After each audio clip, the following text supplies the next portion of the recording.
Hey everybody, Gary here with Guitar Tricks, and in this video I'm going to share with you a few different ways that you could play the basic D major chord. So maybe you're kind of stuck down here, or maybe you're even just struggling just with that, and you want some tips on the technique or how to move the D major chord elsewhere on the neck. Before we get into the lesson, if you like these videos from Guitar Tricks, please help us out by clicking the like button, subscribing, and tapping the bell if you want to be notified of any new content. Also, please leave a comment and let us know if there's any other chords that you'd like to see a breakdown on and get some new ideas on how you could play them elsewhere on the neck.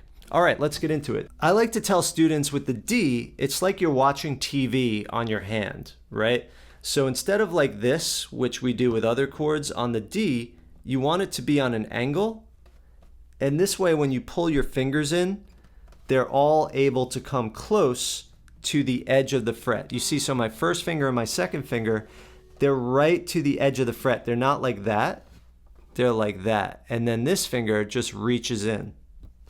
Okay, so first finger, second fret of the G string, second finger, second fret of the E string. This third finger wraps around to the third fret of the B string, and then we have the open D.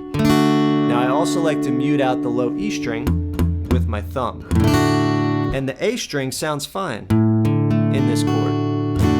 So really it's just this wraparound and then mute with the thumb, and then I can strum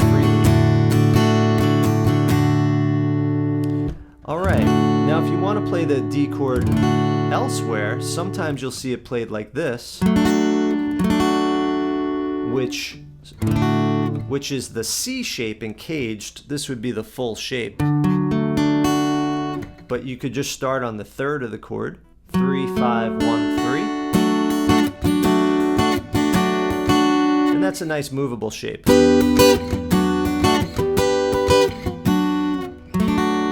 So really it starts the same way, but we bar the two notes on the second fret, and we use our second finger, our middle finger, to get that root note in between on the next fret up, and then we use our ring finger on the fourth fret of the D string.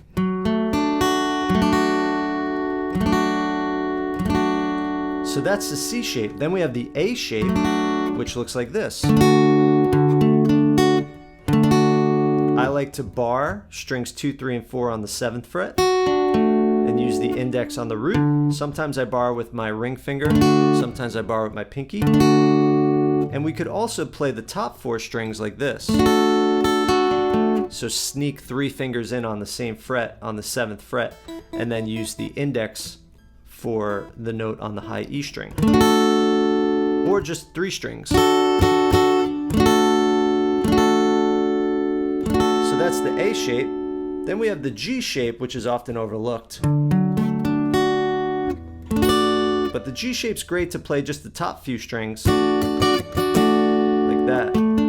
So we have that bar on the 7th fret, and then we add the pinky to the 10th fret of the high E string.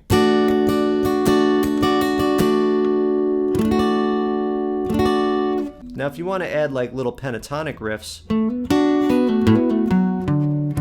the G shape is great for that because you have that main shape of the pentatonic scale. Then we have the E shape, like an E.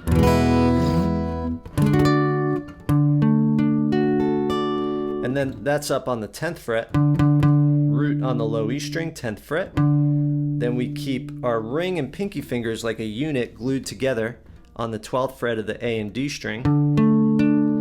Then we grab the major third on the 11th fret of the G, and then we bar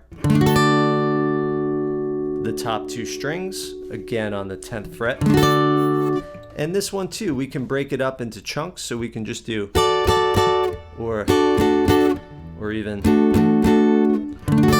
whatever works for you. And then in the octave, we play the same chord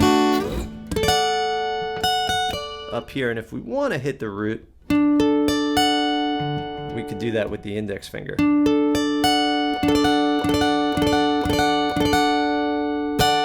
So that's just a few different ways you could play the D chord. So let's say we're playing a chord progression G, C, D. I might do things like